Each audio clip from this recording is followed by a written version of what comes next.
Greetings everyone. Today I am going to introduce you the first ever made game based on the ChatGPT. Generative Agents Interactive Simulacra of Human Behavior.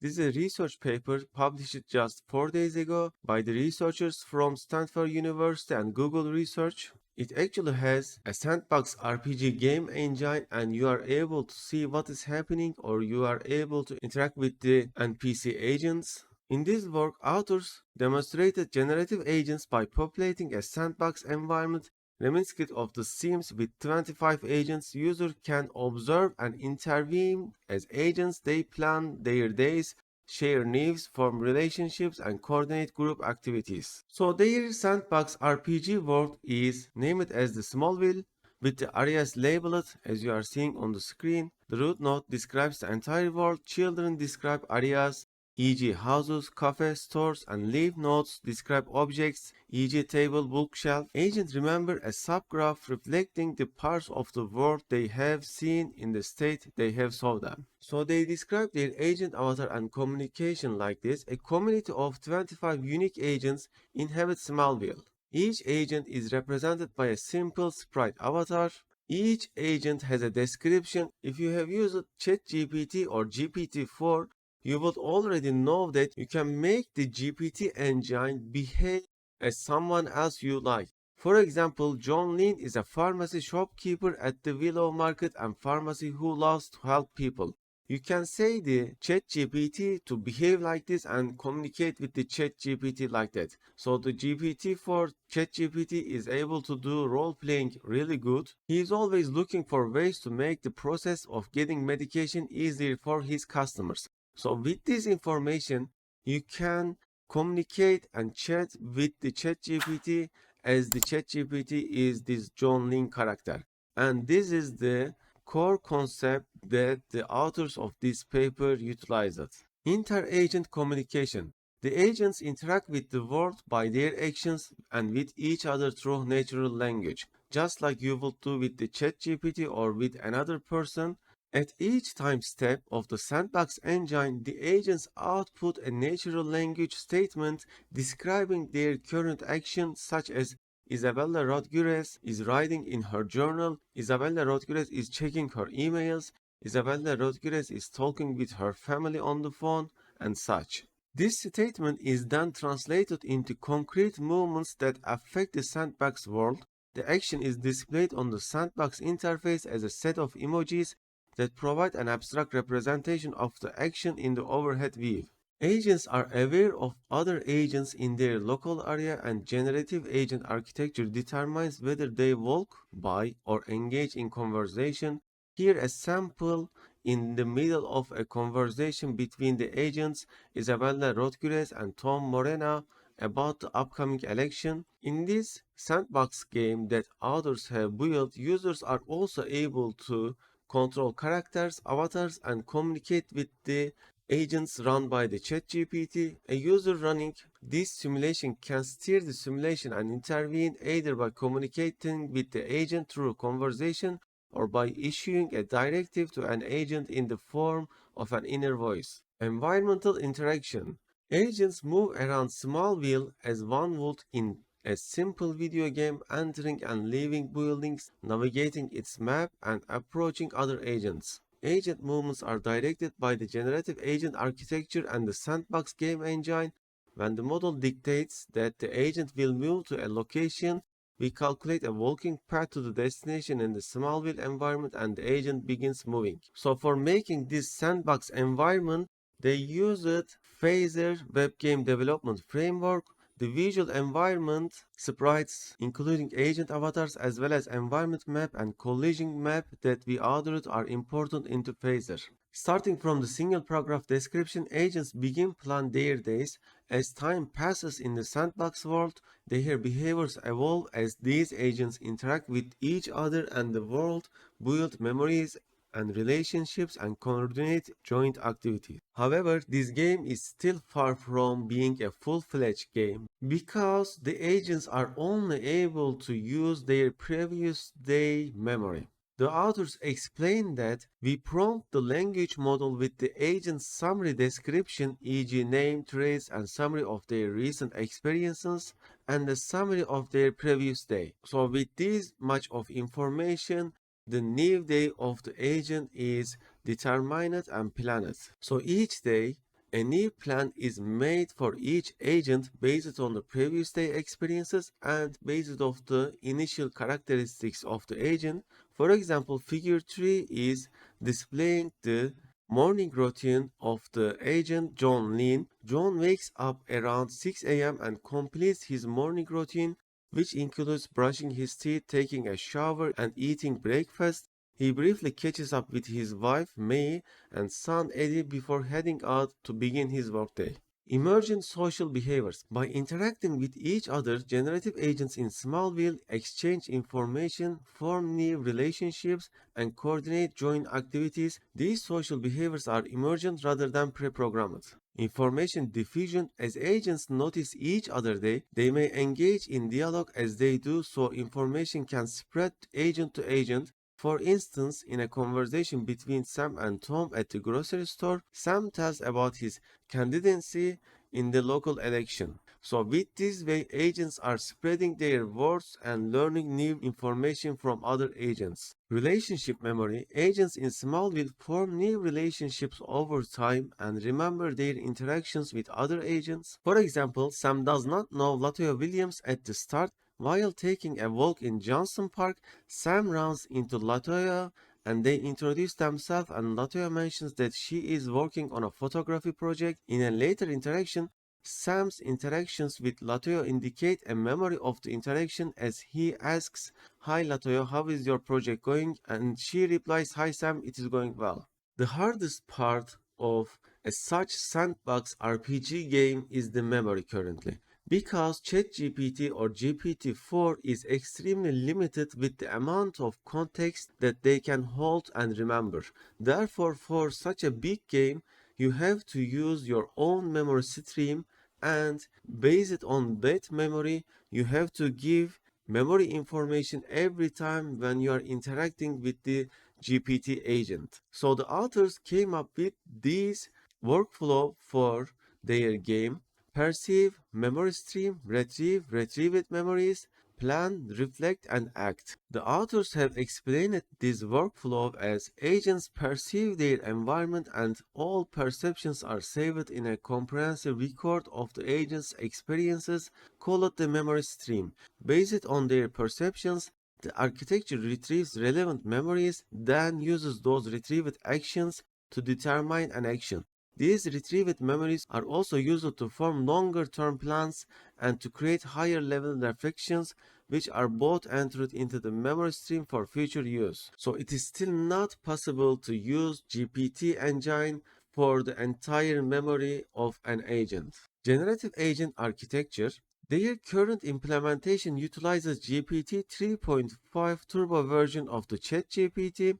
They expect that the architectural basics of generative agents, memory, planning, and reflection will likely remain same as language models improve. Newer language models, e.g. GPT-4, will continue to expand the expressivity and performance of the prompts that underpin generative agents. So since they were writing this paper, GPT-4 API was still invitation only, so they used the ChatGPT. Probably they would obtain much better results if the GPT-4 was available when they were working on this project. So the memory and retrieval, the very important core of this sandbox game. The challenge, this is the most important part. Creating generative agents that can simulate human behavior requires reasoning about a set of experiences that is far larger than what should be described in a prompt, as the full memory stream can distract the model and does not even currently fit into the limited context window. So you see, it is far larger and does not even currently fit into the limited context window. To overcome this restriction, they developed a memory stream engine maintains a comprehensive record of the agent's experience. So this is the core of their sandbox game. It is a list of memory objects where each object contains a natural language description, a creation timestamp, and a most recent access timestamp. The most basic element of the memory stream is an observation, which is an event directly perceived by an agent. Common observations include behaviors performed by the agents themselves or behaviors that agents perceive being performed by other agents or non-agent objects. So this is their memory stream. We are seeing the timestamp and the description of the observation, the experience. Desk is idle, bed is idle, closet is idle. Based on these memory stream, they are planning their next actions. What are you looking forward to the most right now? Now this is important. Isabella Rodriguez is excited to be planning a Valentine's Day party at the Hobbs Cafe on February 14th from 5 p.m. and is eager to invite everyone to attend the party.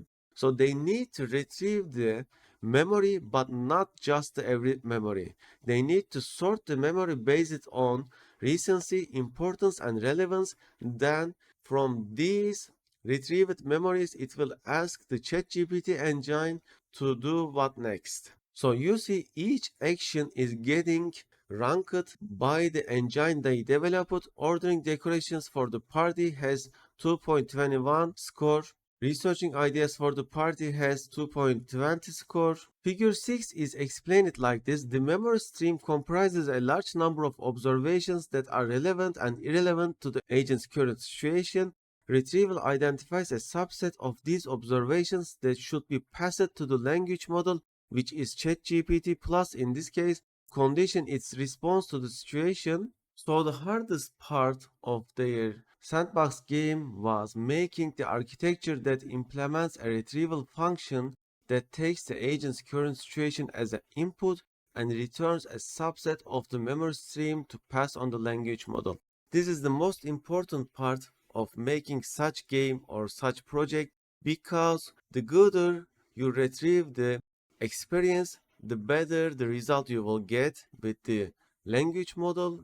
For this task, they defined three main components. Recency assigns a higher score to memory objects that were recently accessed so that events from a moment ago or this morning are likely to remain in the agent's attentional sphere. Importance distinguishes mundane from core memories by assigning a higher score to those memory objects that the agent believes to be important. There are again many possible implementations of an importance score. The authors found that directly asking the language model to output an integer score is effective. This is really convenient actually. So they ask the model as like this and get the score from the model itself. The third component is relevance, assigns a higher score to memory objects that are related to the current situation. What is relevant depends on the answer to relevant to what, so they condition relevance on a query memory. If the query, for example, is that a student is discussing what to study for a chemistry test with a classmate, memory objects about their breakfast should have low relevance, whereas memory objects about the teacher and schoolwork should have high relevance.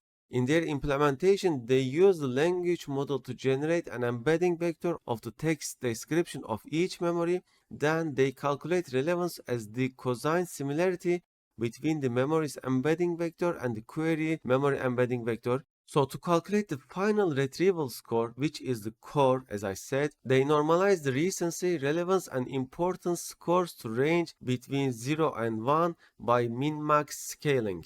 The retrieval function scores all memories as weighted combination of three elements: recency, importance, and relevance. Once you build this system, the rest is done by the language model, by the ChatGPT. So this is the core of making such game engine. However, still this is not perfect and not enough. Therefore, the authors came up with another memory, called as reflection.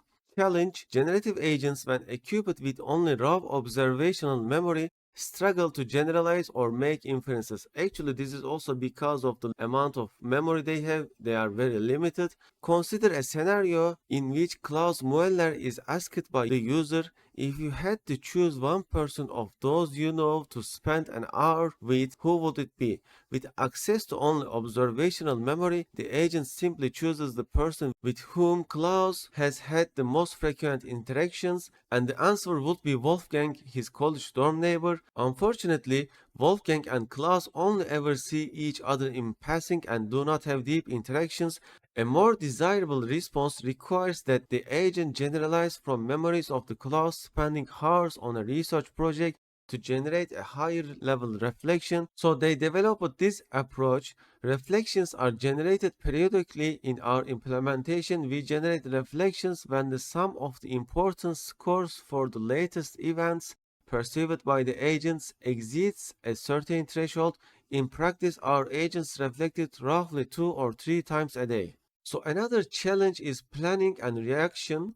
While a large language model can generate plausible behavior in response to situational informations, agents need to plan over a longer time horizon to ensure that their sequence of actions is coherent and believable. If we prompt a language model with Klaus' background, describe the time, and ask what action he ought to make at given moment, Klaus would eat lunch at 12 p.m., but then again at 12:30 p.m. and 1 p.m., despite having already eaten his lunch twice. To overcome this problem, at the beginning of each day, they use the memory of the previous day, the description of the agent, and they start planning abstraction of the entire day. Then they start top-down approach and then recursively generates more detail of the each part of the day. So their model is generates a rough sketch of the agent's plan for a day divided into 5 to 8 chunks. Then by recursively, these chunks are subdivided into further chunks and recursively then subdivided into 5 to 15-minute chunks.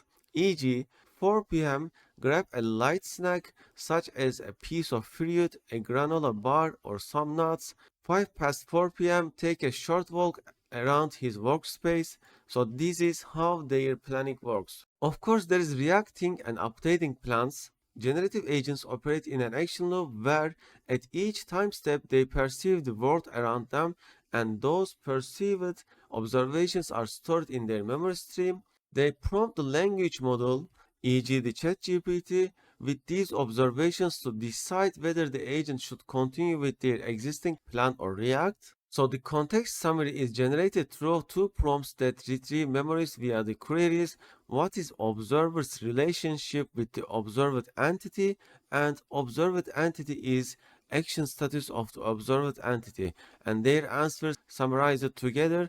The output suggests that John could consider asking Eddie about his music composition project. So how all these are working, from structured world environments to natural language and back again, they briefly describe their architecture.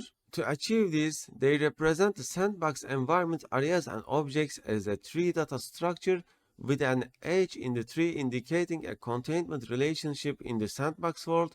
They convert this tree into natural language to pass generative agents. For instance, stove being a child of kitchen is rendered into there is a stove in the kitchen. They also compared the behaviors, the full architecture, which includes reflection, plan, and observation, performed the best. They also hired humans to evaluate them. So this human craft worker played role-play condition that is intended to provide a human baseline. However, they found that full architecture were performing better than the human role players. So this is just amazing if you ask me. Even though their system was very limited and very constricted with only 1 day memory and other things, there were still a lot of problems. For example, the famous hallucination problem has also occurred in their game. The hallucination problem is the most severe problem of large language models such as ChatGPT, GPT-4. If you have used them, you would know this by already. The authors also discuss the ethics and societal impact. I also find this very important because one of the very big risk is people performing parasocial relationships with generative agents even when such relationship may not be appropriate. This is really important thing to be cared of. Despite being aware that generative agents are computational entities, users may anthropomorphize them or attach human emotions to them. To mitigate this risk, they propose two principles. First, generative agents should explicitly disclose their nature as computational entities. Second, developers of generative agents must ensure that the agents or the underlying language models be value aligned so that they do not engage in behaviors that would be inappropriate given the context, e.g., to recuperate confessions of love. The paper is published on Arxiv. The link will be in the description. Moreover, the authors also published a simulation, but it is pre-computed, so you won't be able to play with it. You can pick any character you want and see how they are playing in this sandbox RPG environment. You see, it started with Monday, February 13th at 6 a.m. The agents are moving and doing their things. You can click any agent and see their behavior. Their current status are also displayed with these icons. This one is sleeping, this one is taking a shower, this one is reading a book, this one is drawing something. Let's look at that. So when we click, we can see the action that they are doing. So this is the actual gameplay. It is of course simple because this was a research, this was not a full-fledged game, but it is pretty cute. So this one is doing some workout in the beginning. This one is still sleeping. This one is changing clothings. For example, let's look at this one. Yeah, looks like the demo is also not working very well because even though we click, we are not able to see that agent right now. Yes. Also, we are not able to move the demo. Maybe this is because I am using Google Chrome, but I am not sure. It shouldn't be. By the way, when you click the agent, in the very bottom, you see the current action, location, and current conversation as well. This is a pre-recording. As I said, this is not live action, and you can't control any agent in this demo. So the link of this demo will be also in the description. The author still didn't release any scripts, so you won't be able to run this on your computer. But this is the beginning of GPT powered RPG games. We can say that. If you have enjoyed this video, please like, subscribe to not miss any news. I also have excellent tutorials for Stable Diffusion and other technological events. If you support us on Patreon or by joining YouTube, that would help us tremendously. The links will be in the description and also in the comment section. Hopefully see you in another awesome video.